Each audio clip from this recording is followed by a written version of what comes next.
Hi everybody and welcome to another exciting episode of the Ungrownups video transmission.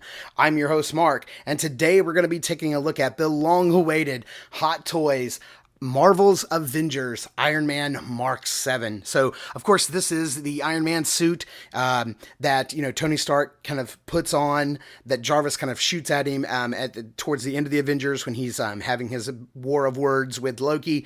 That he jumps out the window, and this is a suit that flies down and catches him. So, I actually had the Iron Man Mk IV.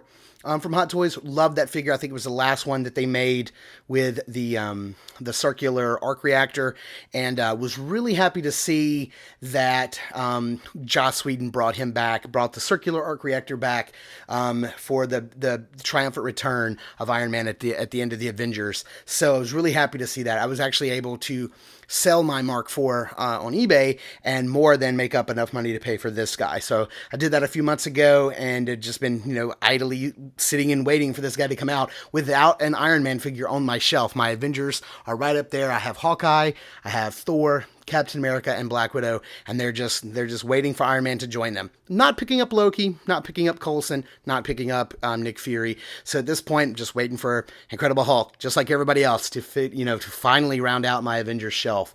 So as you can see, it's the standard bright red box here for the way Hot Toys is handling all the Avengers figures. And on the side, we have the triangular arc reactor right there. I guess the circular would have been too redundant. And gold at the top, Iron Man Mk VII. Flipping around the back, very minimalist, because they actually hide the credits right here on the back panel. So spinning this on around, let's go ahead and get this guy opened up. And I hope he's not broken. This is the first time I actually opening the figure, doing this on camera, so I hope he's not. Goodness, this is on really tight. There we go. So he's looking pretty good. Looks like he's got everything in there. Looks fantastic. Tony Stark head sculpt right there. Looks really, really nice. So why don't we get this guy opened up and take a closer look at Iron Man Mk VII from the Avengers. Okay, so this is quite the package to get opened up and get everything out. As you can see here, the Mk VII comes with a lot of stuff. I've only had the Mark IV, and I've had the Mark V. I still have the Mark V, and I have War Machine, and now I have this guy. And I can say, of all the ones that I've purchased, this is the one that comes with the most accessories. I'm not sure if the Mark VI, I know that he was battle damaged. He comes with a lot of interchangeable armor. I don't know if he had more armor or more bits and bobs than this does. But for me, this is the most I've ever had for an Iron Man figure. Now, we're going to look at all the accessories in much closer detail in a minute. But just as an overview, you can see he comes with two different sets of arms, an interchangeable chest plate, one that's clean, one that's battle damaged. We have three different sets of thigh plates. We have the closed armaments. We have the ones where the missiles are armed, and then we have the gold plates for the gold-plated look. Which is kind of cool. He has interchangeable shoulder cannons that are exposed. He's got three different sets of hands with the fists, the articulated fingers, and the open fingers. Let's see what else. We have the extra Tony Stark head, the neck coupling. We've got wrist-mounted rockets that are sculpted outward. There's quite a bit of stuff. Oh, and the different gauntlets that are positioned outward for holding his hand out to use his repulsor blaster. So there's quite a different ways you can actually style this figure. He can be clean, he can be battle damaged, he can be all gold plated, he can be silver plated. I mean, there's tons of different ways to show this guy off. Oh, and he does have an extra faceplate. This is the battle damage faceplate. We have the clean faceplate on right here. So we're going to take a look at this particular Iron Man Mk VII in all of his different configurations, or as many that we could possibly do. So why don't we take a closer look at the accessories in a little bit closer detail. Okay, so here is a closer look at some of the accessories, all of the accessories that come with Iron Man Mk VII. And we're going to kind of walk through each one of them one at a time. So basically what you have here is you have the clean arms. You can see that they have a clean shoulder pad, no battle damage around the gauntlet area. And then you have the battle damaged arms with the battle damaged shoulder pad, some what looks to be smoke or some scarring right here on the bicep pad. You see some scuffing around the gauntlet area. And the other thing that's different here, and maybe you can see this, is that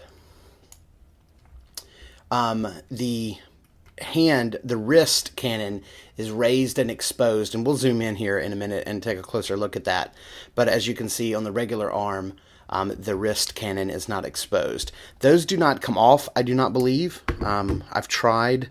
I think that they're affixed to the actual arm, so I think the only way you can have the wrist-mounted rockets is to use the battle-damaged arms. Here you have the regular shoulder pad. This is the it connects to his shoulder. This would be his air brake on the back. So you have the clean, unarmed version. This one's not really battle damaged, but it is exposed. The shoulder-mounted missiles are actually armed and mounted and ready to go. So you have the armed version and the clean version. Of course, you have the Tony Stark head, the neck coupling. You have the actual Iron Man helmet head, and this is a little different. Under the faceplate is no face, but there is the button that sort of activates the light so that you can put the faceplate back on and the eyes light up. So that's pretty cool. Usually it's on the neck. On this version, it's actually underneath the faceplate. And why can't I turn it off? There we go. And you can also put the battle damage faceplate on. And it's one thing to note is you can't put older faceplates on that helmet. That helmeted head is made only for that particular faceplate. I know because I happen to have a Mark VI battle damaged head. Where do I have that? It's right here. And this is something I bought off eBay, and I used it with my Mark IV, and I'll be using it with this guy. And this is the battle damage version of the Mark VI, and I like it because underneath you've got the Tony Stark face. And I bought this off eBay to use on my Mark IV, and now that I got rid of him, I'll be using it with this guy. Doesn't work as well because it doesn't fit down on the neck peg, but it works good enough. Here is the neck peg for the helmet. Other arms are the shoulder pads. You have the clean chest armor here. Severely battle damaged chest armor there. You have 3 different thigh plates. Of course, these are for the right leg. These are for the left. You have the silver armed version with the rockets. I think these were the rockets that he shot once he went inside the big Leviathan when he made the whole Jonah and the whale remark. You have the clean silver thigh plate here and a battle damaged gold thigh plate here. These are the normal missile closed down wrist casings that go right here on the gauntlet. You can either put the closed version here, or you can take the raised missile version, snap it on. Again, we're going to look at the arms in closer detail once we get it on the figure itself. That's what those are. You can, instead of having either set of the raised larger shoulder mounted missile assemblies, you can actually replace them with these 2 small little pads that actually close up the peg where the armor fits into, and that gives the shoulders a more streamlined look, so more of a Mark IV look. Again, we'll take a look at that when we zoom in a little closer.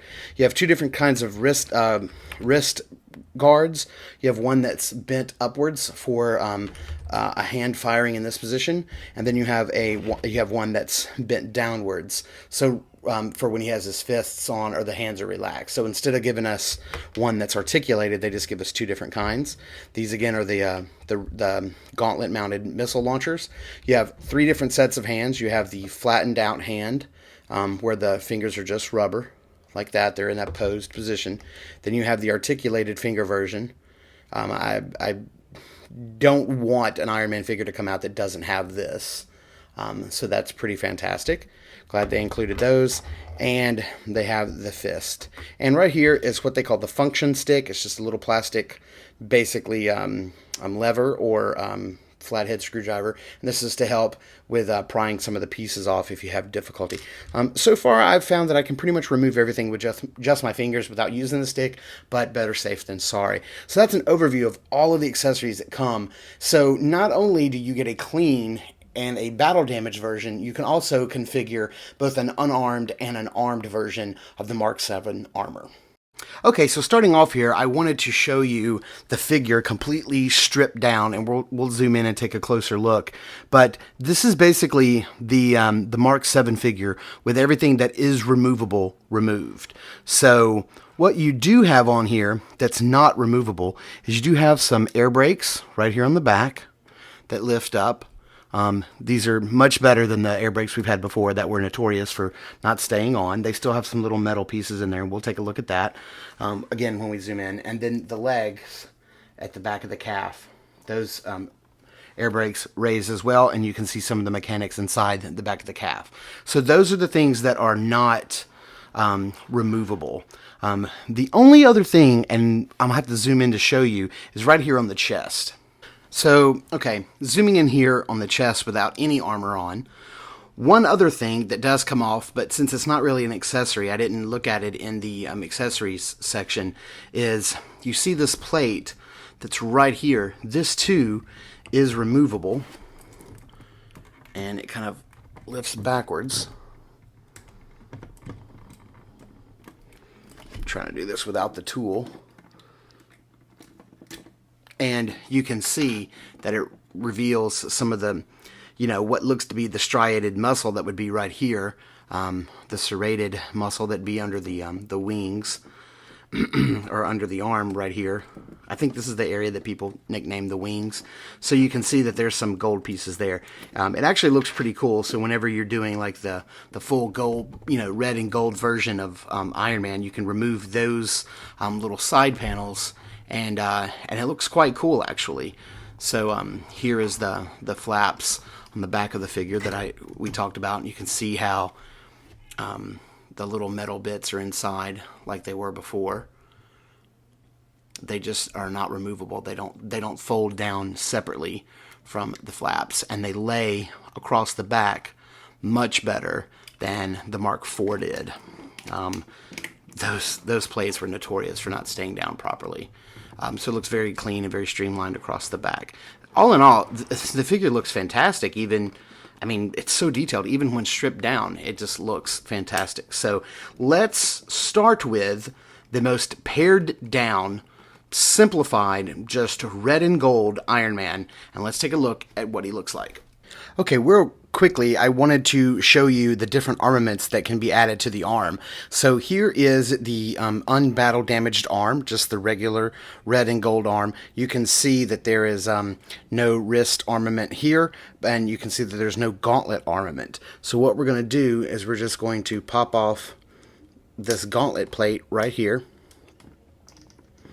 I believe they once made a figure that actually...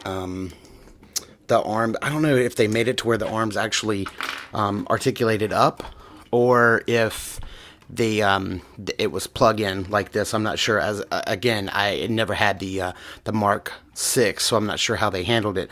But you just take this little plate off here from this section, and then you add this little plate.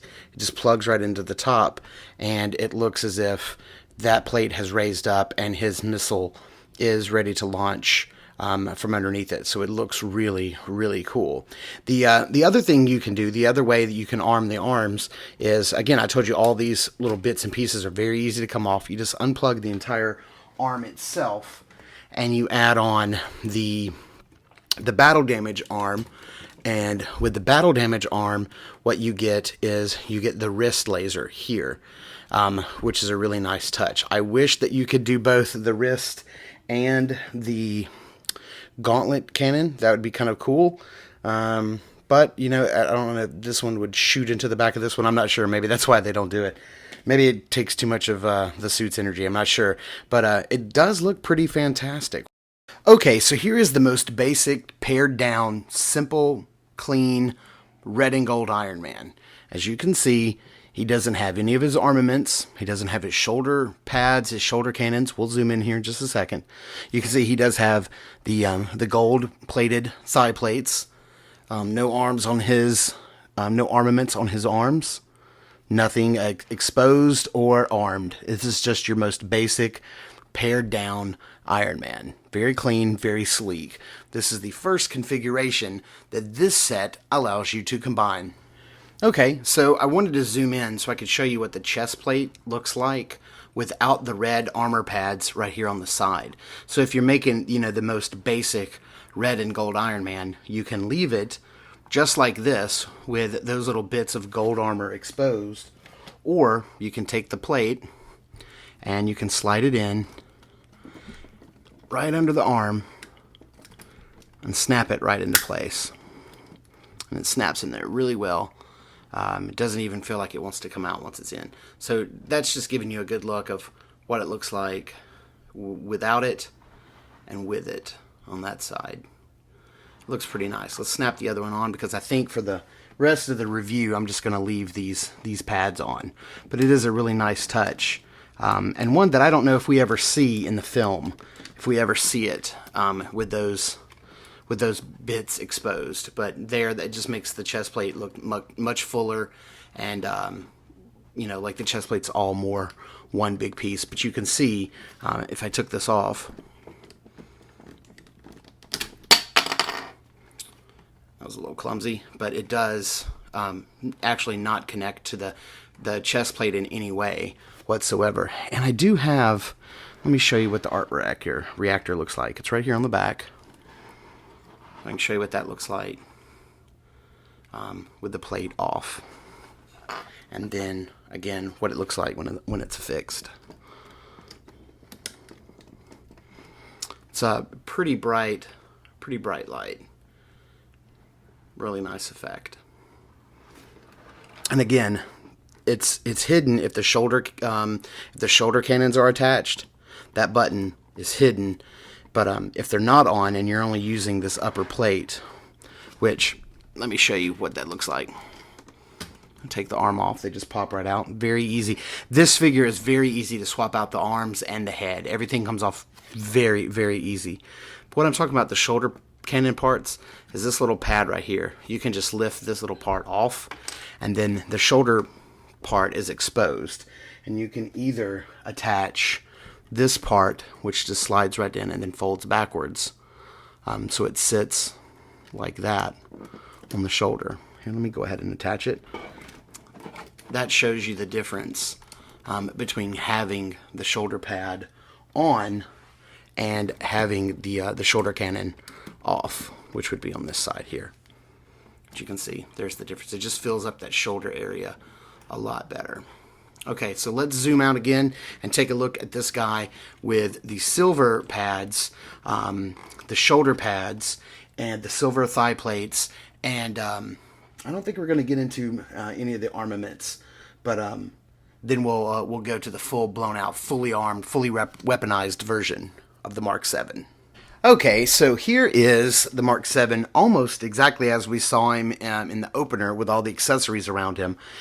You have both of the shoulder cannons, or the shoulder cannon assemblies, up top on the shoulder, so rounding out that fuller clavicle bone area. We have no armaments on his gauntlets or wrist at the moment, and he has on the silver unarmed thigh plates. And so this is almost exactly how we saw him at the very beginning. So what we're going to do now is look at him in fully armored, fully weaponized, and full battle damage mode. So we'll be swapping out the face plate, the chest plate, and the arms for this one. I'm not going to zoom in on this one because we pretty much have already seen it. Okay, and we will zoom in on this to take some, closer looks at all the fantastic detail built into the weaponized version. And my apologies for not putting on the little arm cannons. I was going to save it for this version, but I forgot that they don't actually attach the gauntlet cannons here on the top of the arm. Don't remove on the battle damage arms. I should have put them on the last version, but that was my mistake. So what you're looking at here is the weaponized shoulder cannon assembly, the battle damaged faceplate, battle damaged chest plate, battle damage arms that have the exposed wrist lasers. There's a lot of weathering and battle damage throughout the arms, and then not battle damage, but weaponized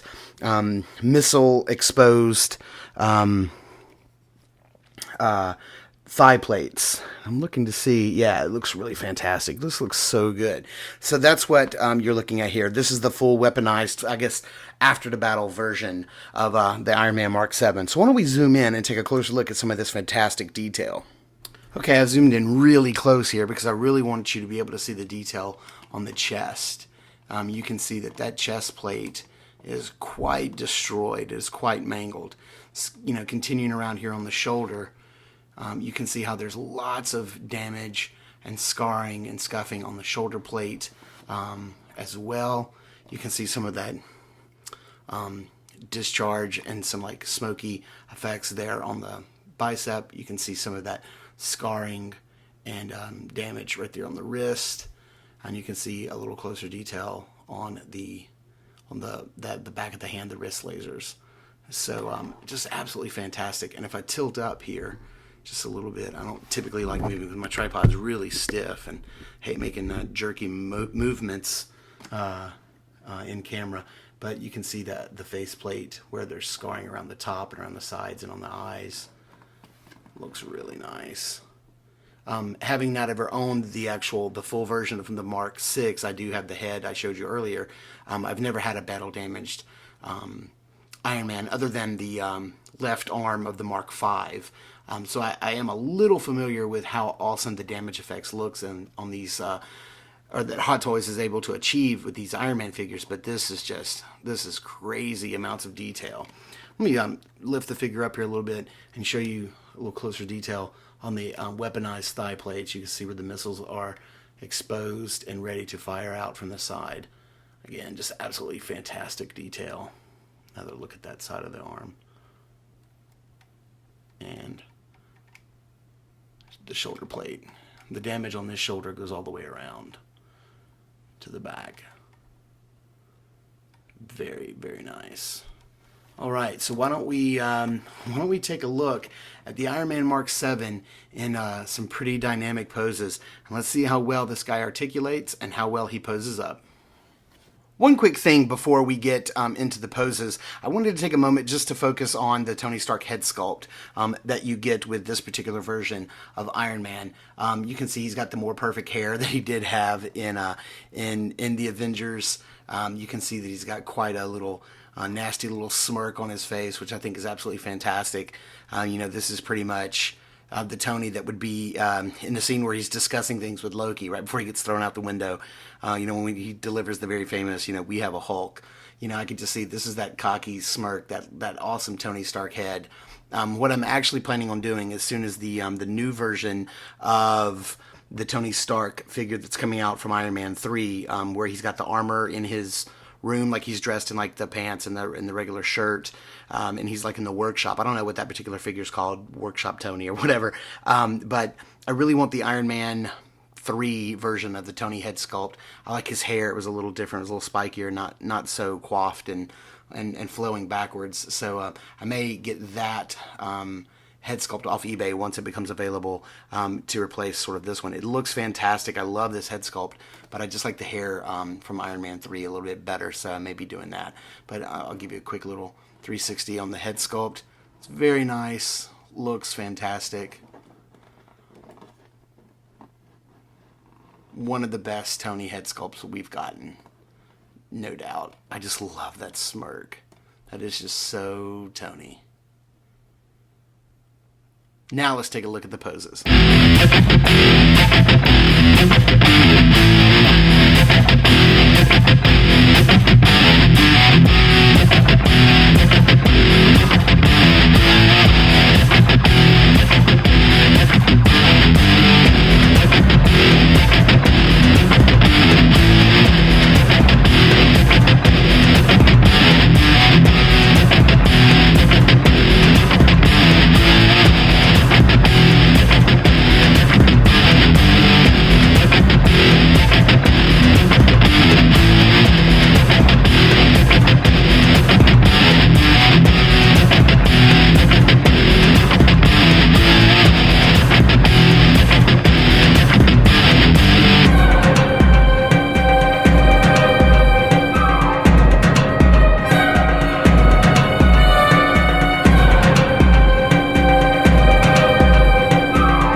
Okay, so you guys know how I like to end these videos, and that's with how the figure is actually going to be posed on my shelf.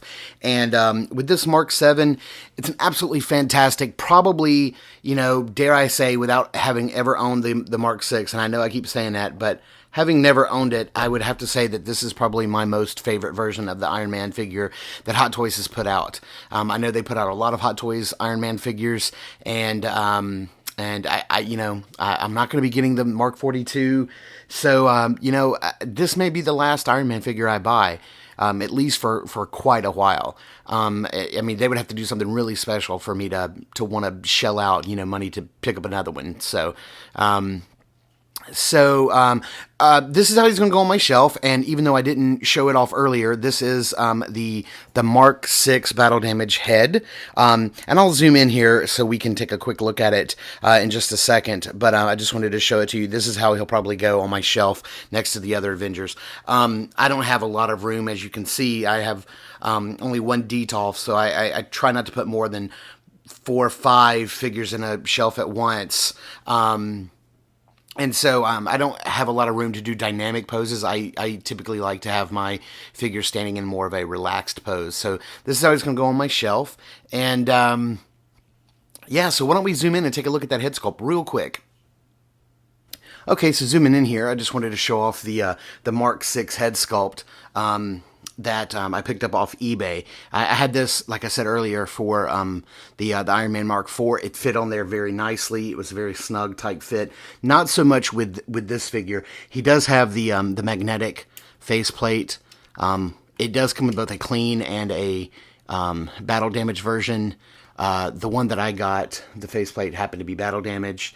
It was a little cheaper than getting the clean one. Since this does have a lot of battle damage parts, I figured that it'd be okay to keep it for this figure. But I do like that when you lift it up, it does have the Tony Stark head with a little bit of battle damage on there. I believe, yeah, he's got a little cut on his cheek right there on that side. So it's a little battle damage. But you'll see that it doesn't really sit.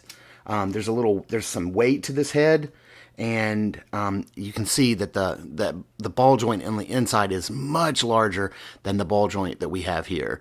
So I thought that was a paint fleck, but that's actually the light reflecting right there. But so it just kind of sits down on top of there, and it sits down pretty snugly. So I don't feel like, with moving it around, it's going to wobble and fall right off. But it's not sitting on there very securely. But, I do love this head sculpt. I didn't want to get rid of it. And, even though it doesn't fit, I still think I'm going to hang on to it. And I think this will be how he actually sits on my shelf. Okay, so that's going to about do it for the Iron Man Mk VII review. As always, we're going to ask if you dug it. Please like, comment, or subscribe. And be sure to check out Ungrownups.com, where you can get daily news roundups. And you can even download our podcast or stream it right off the site. So until next time, peace.